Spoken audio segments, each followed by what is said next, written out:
Waasi wa Houthi wanadai kushambulia kwa makombora kusini mwa Israel.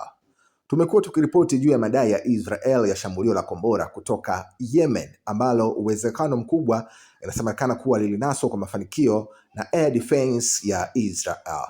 Sasa kundi lenye silaha la Yemen limethibitisha kuwa lilirusha kombora la ballistic likisema lilikuwa ni dhidi ya shabaha nyeti katika mji wa Beersheba wa Israel kusini mwa Israel.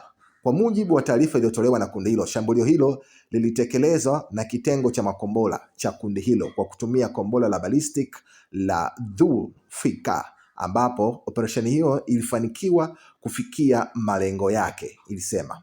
Aidha, taarifa hiyo ilidai kuwa mapema wiki iliyopita Houthi walikuwa wameanzisha operation kadhaa kulenga maeneo ya Beersheba, Jaffa na Haifa kwa kutumia makombora ya ballistics na ndege zisizokuwa na rubani. Tangu Novemba mwaka 2023, Houthi wameanzisha mashambulizi dhidi ya miji na meli za Israel zenye mahusiano na Israel katika juhudi za kushinikiza kusitisha vita vyake vya karibu miezi 21 dhidi ya Gaza.